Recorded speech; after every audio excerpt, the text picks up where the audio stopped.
रुक्का जी ने कैसे श्रवण कराया, एक एक, और जहां जहां तुम रुक्का जी ने जैसी जैसी लीला करी वो पूरा इस कुबेरेश्वर धाम पर निर्मित होगा। आप लोग उसका दर्शन करेंगे और पूरा विश्व उसका आनंद पाएगा। ऐसा तुम रुक्का कर शिव तत्व है। आप लोगों को भी तो लगना चाहिए कि आप लोगों ने जो दान किया सही जगह लगा कि नहीं लगा। आप और हम तो एक दिन चले जाएंगे, पर आप लोगों का दिया हुआ धन सही जगह पर लगा कि नहीं लगा, आप कम से कम देखकर संतुष्ट तो। शिव तत्व है शंभु, उसकी उदारता कम नहीं, कम नहीं। कोई कह दिया आपको कि ये काम नहीं होगा, आप विश्वास रखिए, भरोसा। कभी कभी हम रोज नहीं बोल रहे हैं, ठीक है। जब बहुत मन में अशांति हो, बहुत टेंशन हो, बहुत तकलीफ हो, कोई बहुत बड़ी विघ्न में अगर फंस गए हो, बहुत टेंशन में अगर फंस गए हो, तो 2 चंद्र दीप लगाया करो। 2 दीपक एक साथ पास में रखकर, दोनों घृत के, घी के, एक चंद्रमौलेश्वर महादेव के नाम से और एक चंद्रघंटा माता के नाम से।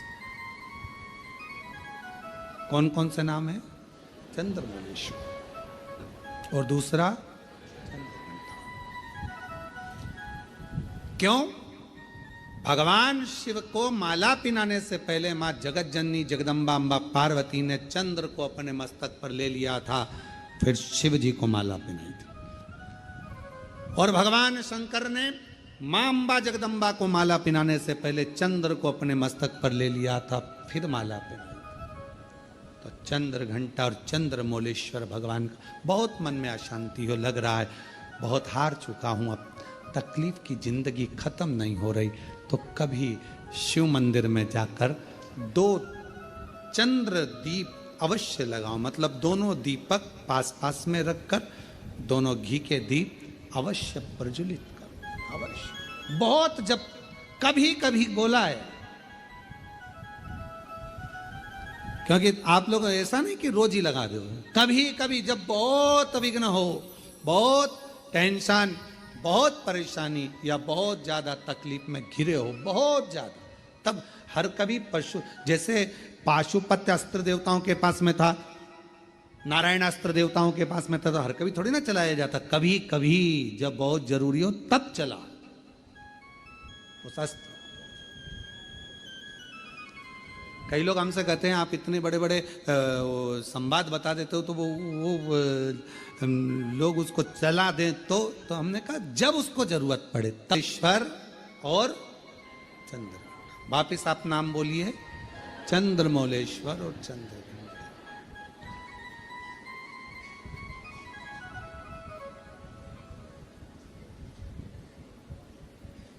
भगवान 2 दीप पास में घृत के, घी के,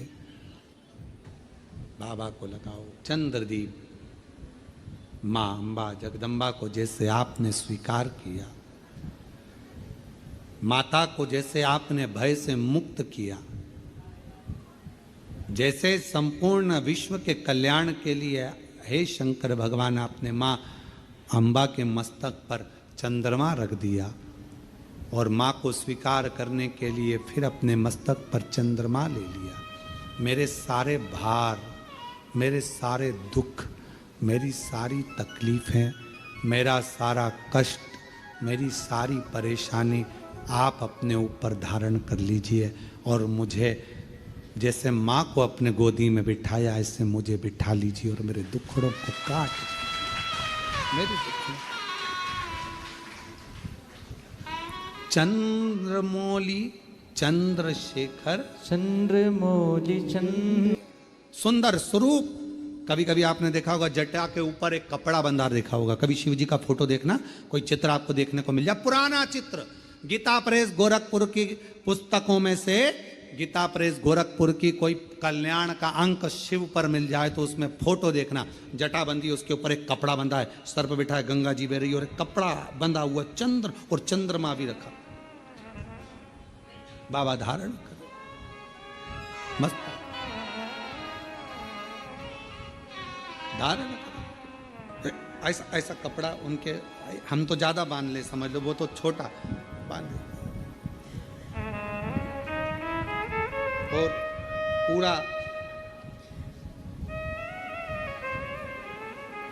चंद्रमौलेश्वर बनकर शिव विराजमान, चंद्रमौलेश्वर। और बाबा चंद्रमौलेश्वर बने, चंद्रशेखर बने, भगवान शिव चंद्रमा को अपने मस्त, हे बाबा आपने जैसे मां का स्वरूप धारण किया,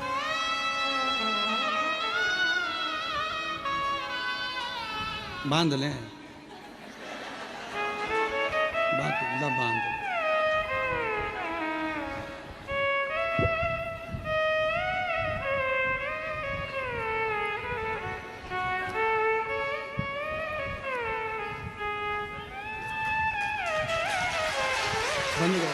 भगवान शंकर का चरित्र कर, शिव महापुराण की कथा कर। जब बहुत विषम परिस्थिति हो, बहुत टेंशन हो, बहुत ज़्यादा विघ्न पड़ा हुआ हो और कोई कार्य ना हो रहा हो, तब 2 दीप घृत के शिव मंदिर में बाबा से कहकर, बाबा मेरे सारे दुख, सारी तकलीफ, सारे कष्ट, सारा बीमारी, मेरे चैनल को लाइक करें, सब्सक्राइब करें, कमेंट करें। धन्यवाद। चंद्रमा को धारण किया, ऐसे आप इन सब को ले लीजिए। और बाबा जैसे आपने माँ जगज्जननी जगदम्बा अम्बा को अपनी गोदी में लिया, मुझे भी ले लीजिए। दीप चंद्रमौलेश्वर महादेव और चंद्र घंटा, 2 के नाम से, दोनों। जब हम बाबा देव अधिदेव महादेव से अपने मन का भाव कहते हैं तो बाबा उसको स्वीकार करता है, शिव जी से स्वीकार करता, शंकर भगवान स्वीकार करेंगे। महाराज शिव महापुराण की कथा कर रही है कि उसको पहचानो। लोग कहे मेरा काल अधिपति, मेरा महाकाल राजा, मेरा शिव स्वर्ग है, शिव ही मोक्ष है, शिव ही स्वर्ग है, शिव ही मोक्ष है, शिव ही परम साध्य है, शिव ही परम साध्य है, शिव ही जीव है, शिव ही ब्रह्म है, शिव हमारे आराध्य हैं और शिव मेरी जिंदगी है। शिव के बिना सब शून्य है, शिव ही सत्य है, शिव के सिवा सब शून्य, शिव के सिवा सब शून्य है। आप देवाधिदेव महादेव की आराधना करते हैं, अर्चना करते हैं, परिस्थिति कैसी भी हो, उस परिस्थिति में यदि आपका परिश्रम, आपकी मेहनत, आपका संघर्ष और भगवान शंकर पर करा गया विश्वास है तो उस परिस्थिति से निकला जा सकता।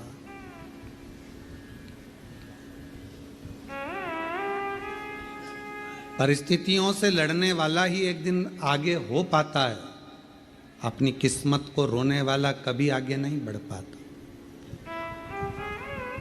दुनिया में ऐसे कई लोग हैं जो अपनी किस्मत को हमेशा रोते रहते हैं, भगवान ने हमको ऐसा बना दिया, भगवान ने ऐसा बना दिया। अरे भाई परिस्थितियों से लड़ो, बाहर हो जाओ, निकल जाओ, रो मत किस्मत के लिए। मेहनत करा नहीं, संघर्ष करा नहीं और किस्मत को रोते रहो तो क्या मतलब। थोड़ा धैर्य रखकर परिश्रम करके आगे बढ़ो। शिव महापुराण की कथा कहती है, बाबा का चरित्र कहता है, माँ जगज्जननी जगदम्बा अम्बा पार्वती मैया चंद्रमा को अपने मस्तक पर धारण करती हैं। शिव जी चंद्रमा को स्वयं धारण करते हैं। चंद्र घंटा माँ का ये प्रति स्वरूप, माता का ये नाम जीवन में एक शांति और आनंदता और धैर्य देता। शिव जी का चंद्रमौलेश्वर नाम सुख प्रदान करता, आनंद देता।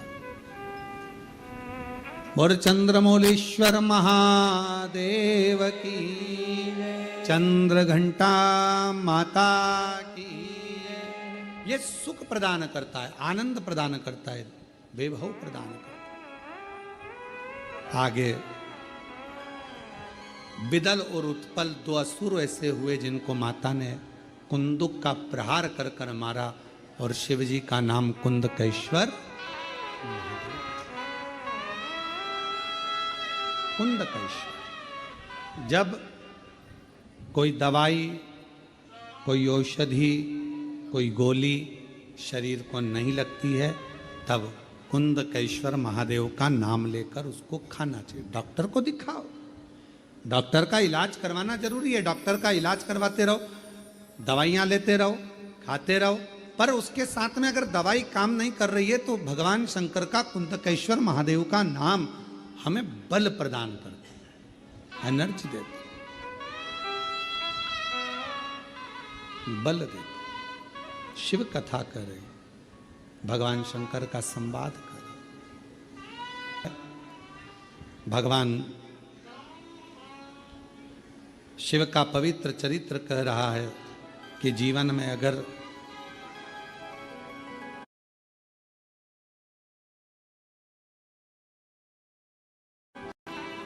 को समाप्त कर।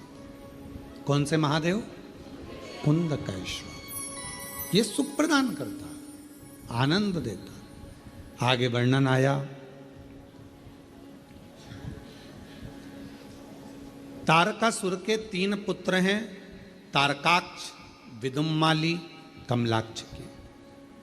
और इन तीनों ने जो उपद्रव मचाया था ब्रह्मा जी से वर प्राप्त करने के बाद, तब भगवान शंकर स्वयं पशुओं के पति बनकर, देवताओं को पशु बनाकर, भगवान ने तीनों को एकत्रित कर कर अपने त्रिशूल से उन तीनों का वध किया। उस समय पर भगवान देवाधिदेव महादेव का नाम पशुपति नाथ हो गया। भगवान शंकर का नाम पशुपति नाथ। फिर निवेदन करें, एक पाशुपत्य अस्त्र है, एक पाशुपत्य योग है, और एक पाशुपत्य व्रत है। इस कलिकाल में, संसार सागर में आप और हम पाशुपत्य अस्त्र को प्राप्त नहीं कर सकते, क्योंकि हमारी और आपकी इतनी तप साधना नहीं है। आपकी और हमारी इतनी तप साधना नहीं है कि हम पाशुपत्य अस्त्र को प्राप्त कर लें। आप और हम पाशुपत्य योग को भी धारण नहीं कर सकते, जो भगवान कृष्ण ने किया है। पर पाशुपत्य व्रत हम धारण कर सकते। 6 दिए मंदिर में ले जाकर प्रसाद के 3 हिस्से कर कर, मंदिर में 2 हिस्से रखकर, 6 दिए पृथ्वी पर रखकर 5 दिए प्रज्वलित कर कर, 1 दिया वापिस थाली में, प्रसाद का 1 हिस्सा वापिस थाली में लेकर, जो सुबह थाली लेकर जाते हैं पूजन की, वही शाम को मां शकंभरी हो गई। दुर्गम को पछाड़ कर मेरी माता ने वेद ले जाकर शकंभरी माता ने ब्रह्मा जी को दिए। वेद और वेद जब ब्रह्मा जी के पास पहुंचे तो जल वृष्टि पुनः प्रारंभ हुई। भगवान नारायण ने, भगवान विष्णु ने मां लक्ष्मी के साथ में शकंभरी माता की आराधना करिए, पूजन करिए, अर्चना करिए। इसलिए शिव महापुराण की कथा कहती है, अगर कोई व्यक्ति बहुत बीमार रहता है, शरीर में कष्ट रहता है, उसको भोजन नहीं भाता, भूख नहीं लगती, भूख नहीं लग रही, भोजन नहीं भा रहा, भोजन नहीं भा रहा, भोजन अच्छा नहीं लग रहा, भूख नहीं लग रही, शरीर में अन्न नहीं लग रहा, दुबला पतला होते जा रहा है, शरीर खराब होते जा रहा है, तो उससे निवेदन है, अगर बन सके तो प्रयास करना, आप किसी भी देवी के मंदिर में जाकर, किसी भी देवी के मंदिर में जाकर एक दुर्वा, एक बेलपत्र माता के मंदिर में मां शकंभरी के नाम से रखना। उस दुर्वा को वापिस लाना, बेलपत्र को वापिस लाना। बेलपत्र सुबह के समय खाना और दुर्वा शाम के समय खाना। ये दो, एक बेलपत्र एक दुर्वा, लगभग 5 या 7 दिन तक लगातार आपने अगर कर लिया तो भूख भी लगेगी, भोजन भी भाएगा और स्वाद भी आएगा, आपको अच्छा लगेगा। शकंभरी माता का स्मरण कर कर जीव उदर पोषण कर लेता है, उदर भर लेता है। मां शकंभरी, मां शकंभरी। भगवान तारकासुर का संहार सो, जब जब कोई बवाल मचता है, जब जब कोई मंथन होता है तो कुछ ना कुछ निकलता है। समुद्र का मंथन हुआ, अमृत निकला। कुछ ना कुछ मंथन हुआ है तो कुछ ना कुछ निकला है। और पार्वती जी और शिव जी के संवाद में कुछ ना कुछ निकला है। भगवान कश्यप ऋषि प्रसन्न हो गए।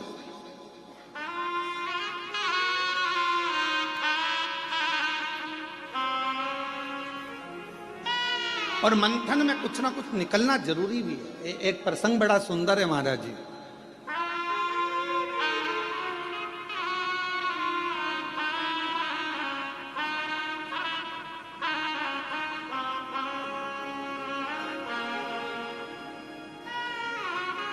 दो संतों का झगड़ा हो गया।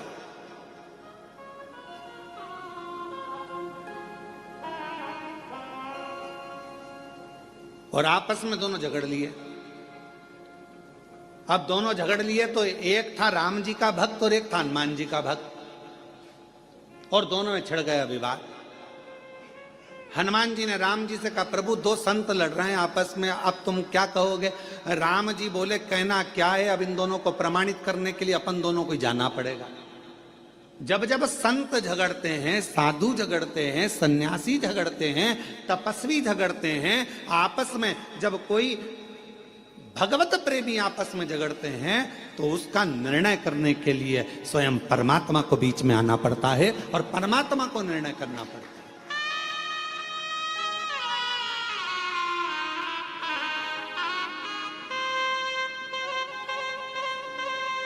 महाराज जी, कई लोग कहते हैं कि ये महाराज जी ने ऐसा कह दिया, वो महाराज जी ने ऐसा कह दिया, आपस में झगड़ा हो रहा है। हम कहते हैं झगड़ा नहीं हो रहा है, कुछ परमात्मा ने लीला रची है, और परमात्मा ने लीला रची है तो वो जनमानस के सामने उसको कहीं ना कुछ संतों के माध्यम से लाना चाहते हैं। संत कभी झगड़ा नहीं करते, संत कभी एक दूसरे के ऊपर आक्षेप भी नहीं करते। लोग कहते हैं उन्होंने ऐसा बोल दिया, उन्होंने वैसा बोल दिया, उन्होंने ये भाषा का प्रयोग करा, उन्होंने वो भाषा, ना ना ना। उनके बीच में कोई एक परमात्मा की एक शक्ति, मेरे शिव का एक स्वरूप, मेरे राम, मेरे कृष्ण, मेरे शंकर, मेरे भगवान विराजमान है, जो ये निर्णय करना चाहते हैं कि इनके बीच का साझा कैसे।